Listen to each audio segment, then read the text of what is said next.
بعدد الأنبياء والمرسلين ثم أقبل على ابنه شيشا এলান হয়ে গেছে আদম আলাইহিস সালামকে আল্লাহ অনেক সন্তান দান করেছেন। ওই সন্তানদের মধ্যে একজন জলিলকদর সম্মানিত সন্তান, ওনার নাম হলো হযরত শীশ আলাইহিস সালাম। কি নাম? শীশ আলাইহিস সালাম। কি নাম? সুরে আল্লাহ শীশ আলাইহিস সালাম অত্যন্ত জলিলকদর নবী। ওই নবী হযরতে আদম আলাইহিস সালামের সন্তান হযরতে শীশ আলাইহিস সালামকে আল্লাহ তাআলা নবী আদম আলাইহিস সালাম বলতেছেন, আই বুনাইয়া আনতা খলিফাতি মিন বাদি।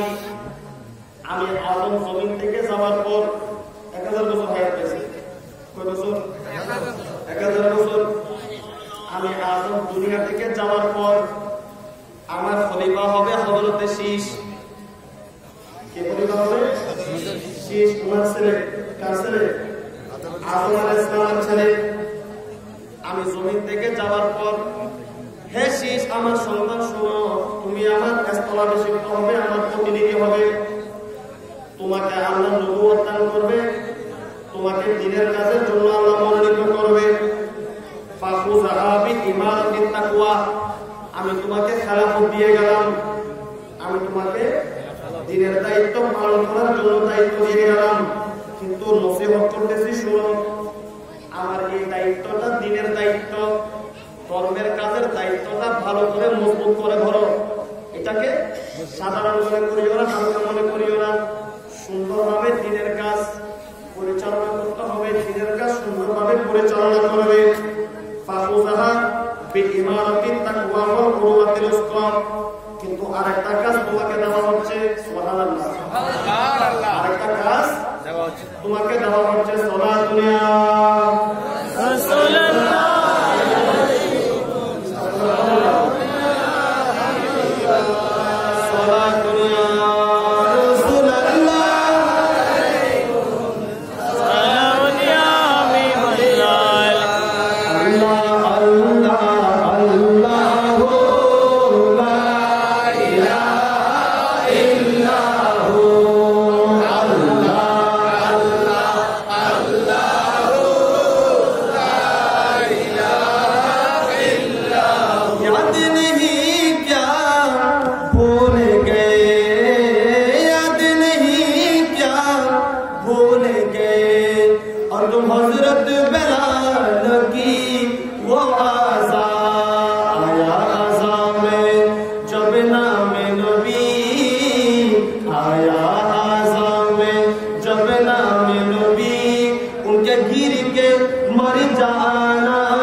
जैसा हजरत वैस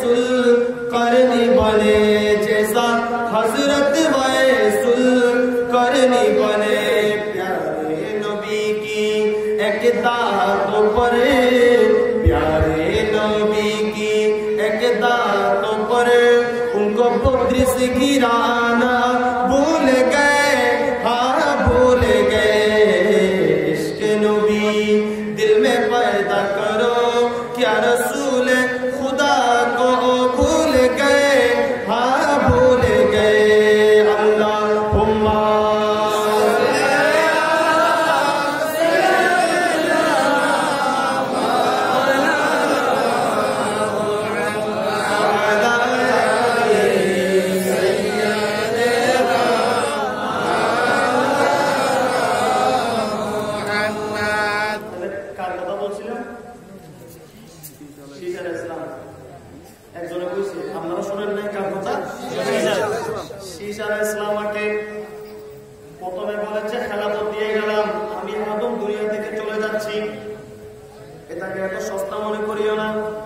সুন্দরভাবে আমানত মনে করে এটা গ্রহণ করবে। আরেকটা কাজ দিচ্ছি, আরেকটা তাহলে একটা কাজ দিয়ে দিছে, কালিমার দাওয়াত দিবে, খেলাফত দিয়ে গেলাম, আরেকটা কাজ করবে। আব্বাজান সেটা কি ফাকুল্লামা যাকাতাল্লাহ, যখনই আল্লাহ জিকির করবে, কি করবে? যখনই আল্লাহ জিকির করবে। কার জিকির? আল্লাহ। ভাইটা আমার তাওয়াজুল বসে আছে, একটু বলে না কার জিকির? আল্লাহ। যখনই আল্লাহ জিকির করবে, যখনই আল্লাহ জিকির করবে, ও আমার সেই শোনো শোনো, ফাকুল্লামা যাকাতাল্লাহ, কুল্লামা যখনই 24 ঘন্টার ভিতর যখনই আল্লাহর নামের জিকির করবা, শোনো শোনো শোনো, ফাসকুর ইলা জামবিহি ইসমা মুহাম্মাদিন সাল্লাল্লাহু আলাইহি ওয়াসাল্লাম। তোমাকে আরেকটা কাজ দিয়ে গেলাম, যখনই আল্লাহ আল্লাহ আল্লাহ আল্লাহ জিকির করবা, তখনই আখেরি জামানার নবী মুহাম্মদ মুহাম্মদ নামটাও জিকির করবে। বলুন সুবহানাল্লাহ। আরো জোরে সুবহানাল্লাহ। সুবহানাল্লাহ। রাসূলের মনে আল্লাহ শুনতে চান না, আরো জোরে বলেন না সুবহানাল্লাহ।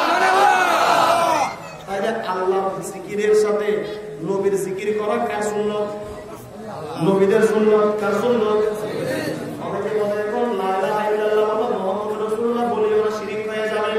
কিন্তু হাদিসের মধ্যে, তাফসীরে দুররে মানসুরের মধ্যে, আল্লাহ ওয়াহিদুল দুনিয়ার মধ্যে আল ফাসাইলুল কুবরা আল্লামা জালালউদ্দিন সুয়ুতী রাহমাতুল্লাহ আলাইহি, যিনি অসংখ্য কিতাব লিখে গিয়েছেন, 1000-এরও কাছাকাছি কিতাব, যে কিতাব বাংলাদেশের সমস্ত মাদ্রাসার মধ্যে পড়ানো হয়, আলিয়া বলেন, কমি বলেন, সৌদিয়া বলেন, বাংলাদেশ বলেন, যেখানেই যান, যিনি হলেন রইসুল মুহাদ্দিসিন, উনি কিতাবের মধ্যে লিখে গেলেন যে শীশ আলাইহিস সালামকে আদম বলেছিলেন, যখনই আল্লাহ আল্লাহ নামটা জিকির করবা, আল্লাহ নামের সাথে সাথে তুমি মুহাম্মদ নামটাও জিকির করবে। বলুন সুবহানাল্লাহ। আল্লাহর নামের সাথে আল্লাহ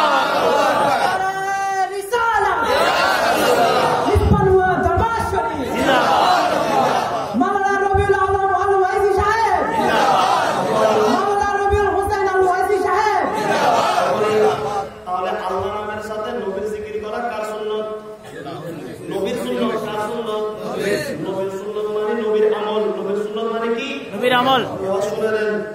এই কাজটা করবা, জিজ্ঞাসা করতেছে, বাবারে এটা তো আমার কেমন কেমন মনে হয়।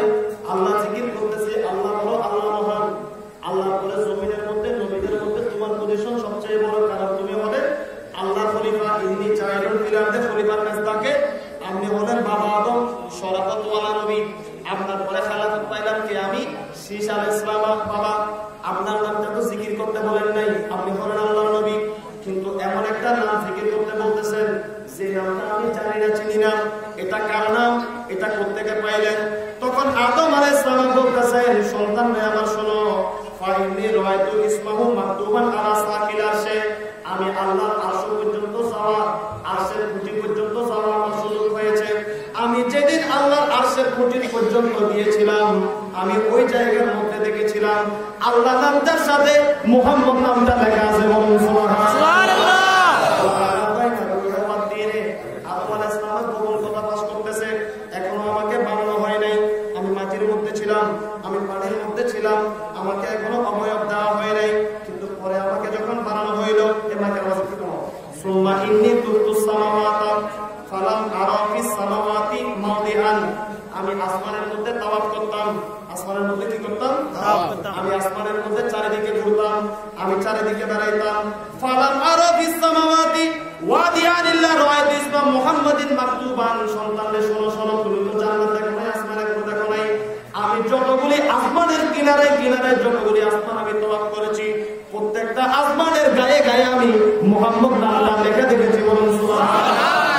শুধু তাই নয়, ওয়া ইন্না রাব্বি আসকানানিল জান্নাতা, আমাকে আল্লাহ জান্নাতের মধ্যে বসবাস করিয়েছেন।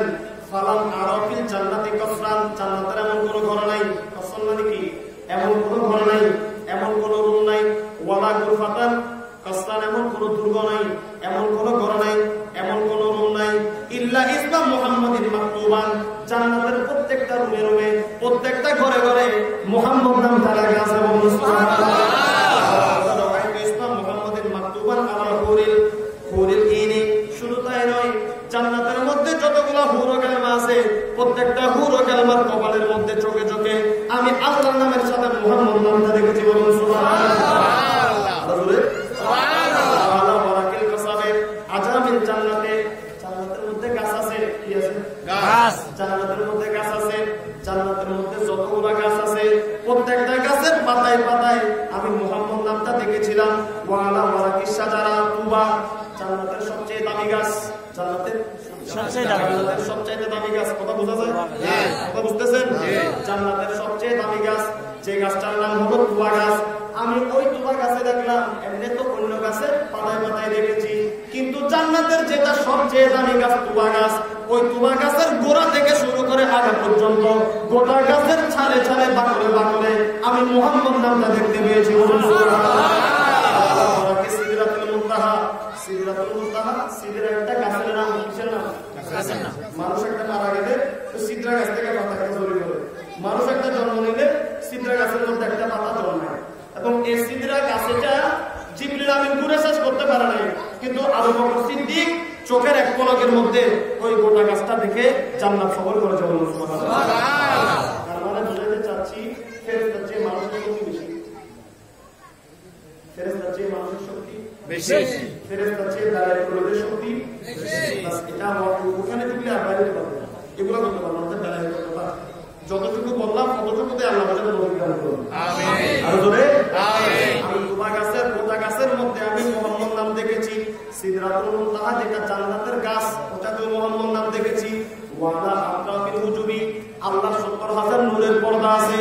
ওই নূরের পর্দাগুলি কেউ পারে দিতে পারে নাই, শুধুমাত্র মুহাম্মদুর রাসূলুল্লাহ যেদিন মেরাজের মধ্যে গিয়েছিলেন, জিবরিল আমিন ওই ৭০,০০০ নূরের পর্দার মধ্যে গিয়ে বলে, যেটা সিদরাতুল মুনতাহা অর্থাৎ বড়ই গাছের শেষ প্রান্ত, যেখান থেকে আল্লাহর ৭০,০০০ নূরের পর্দার সূচনা।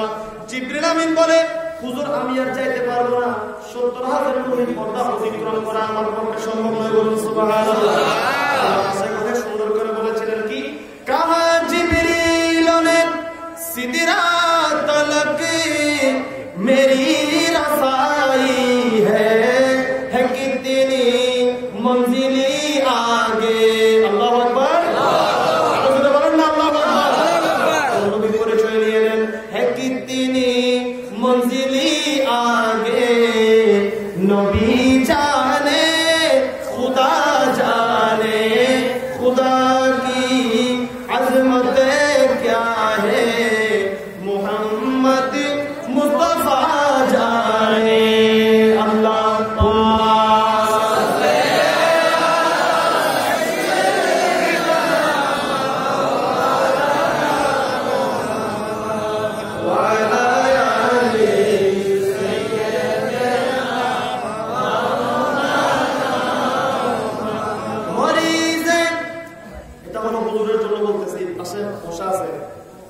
একটা বছর আসবে দেখবেন চেয়ারটা থাকবে, হুজুর থাকবে না। মুর্শিদের ফয়েজ আমরা তো এখন হিসাব ধরি, ফিল্ম ভাড়া খরচ করি, আর দেশে ধরি, ফিল্ম ভাড়া খরচ করি, আমেরিকা যাই আমরা ধরি। এজন্য তরিকতে একটা কথা আছে, সারা জীবন আঙ্গুর গাছের নিচে বসবাস করবা। কথাটা এইটা সব নিয়ে আসতে তরিকতে, সারা জীবন আঙ্গুর গাছের নিচে বসবাস করলা। কি গাছের নিচে? আঙ্গুর গাছ। গর্তা কিসের নিচে? আঙ্গুর গাছের নিচে। বলে সারা জীবন আঙ্গুর গাছের নিচে বসবাস করবা, আঙ্গুর ফলটা কিরকম কোনদিন খাইয়া দেখলাম? বুঝলেন নাই? হুজুর আছে যে মজা লাগে না, কি কিরম কিরম লাগে। এত সাহস নাই, একটা সুন্দর চেয়ার নাই, একটা মোড়া ফুলের মালা পরে নাই, কি আর আছে?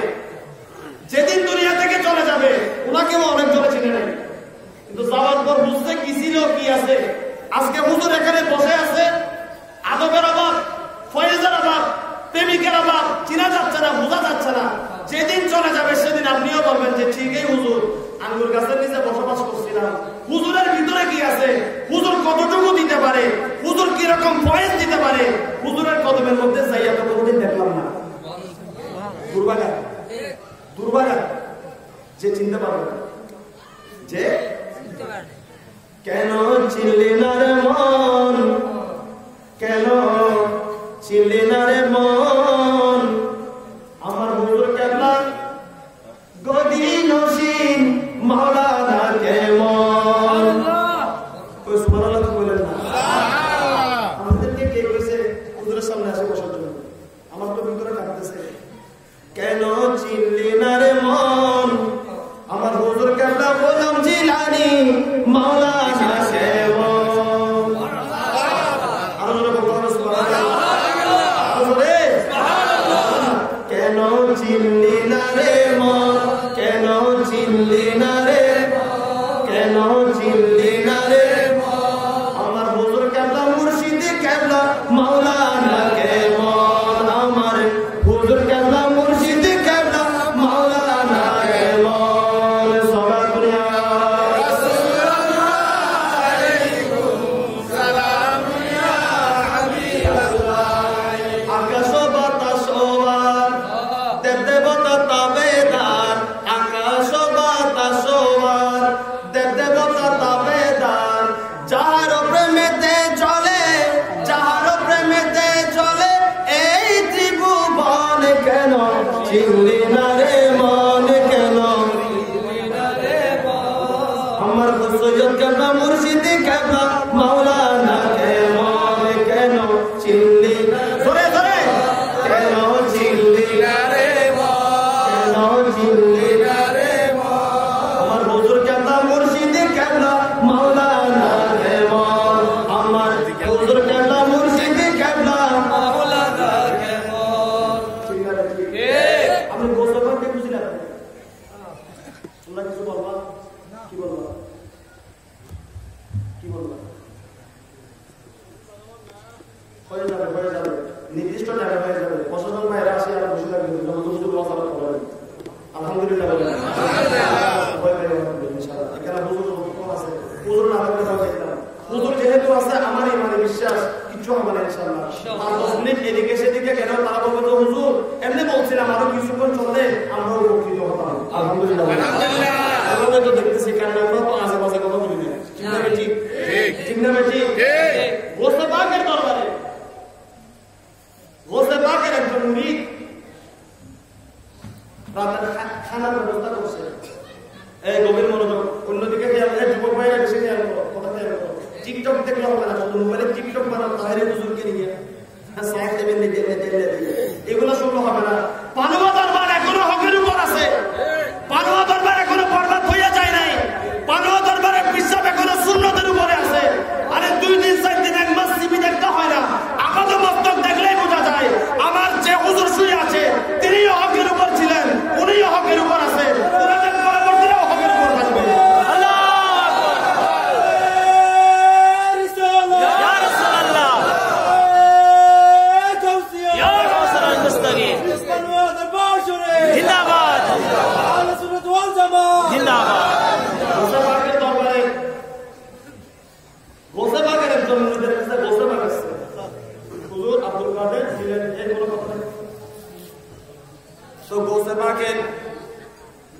যখন মুরিদের দরবারে গেছে, কথা খেয়াল করেন, এগুলো সবক।